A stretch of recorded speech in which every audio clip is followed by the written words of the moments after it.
CKCH Télémédia, en collaboration avec la Fédération des médecins omnipraticiens du Québec, présente votre médecin de famille. Votre médecin de famille aujourd'hui, le Dr Maurice Jobin de Montréal.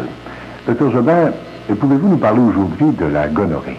La gonorrhée est la maladie vénérienne la plus fréquente actuellement dans le monde, ici comme ailleurs, et elle se manifeste chez l'homme par un écoulement urétral, d'où le nom d'urétrite à gonocoque par opposition à une urétrite non gonococcique, parce qu'on peut avoir un écoulement urétral qui n'est pas dû à de la gonorrhée.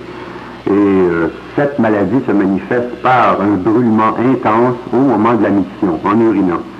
Chez la femme, très souvent, la maladie ne donne pas de symptômes du tout, ce qui crée des problèmes pour le dépistage des cas, mais très souvent, elle ressent aussi une douleur, un brûlement à la miction et même des pertes vaginales. Et quelles sont les complications de la gonorrhée? Si la gonorrhée est mal traitée ou si elle n'est pas traitée de façon assez vigoureuse, chez l'homme, elle peut donner des complications au niveau de la prostate, comme une prostatite chronique, une infection chronique de la prostate, une infection des vésicules séminales et surtout des récidives, des gonorrhées à répétition.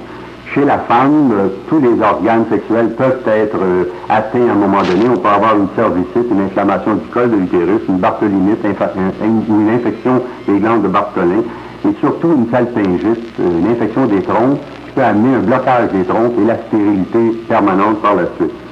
Un danger chez la femme enceinte qui accouche, c'est que le bébé peut être inoculé au contact du canal vaginal et développer une conjonctivite aiguë qui peut même amener la cécité.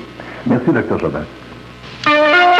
Télémédia, en collaboration avec la Fédération des médecins omnipraticiens du Québec, vous a présenté votre médecin de famille.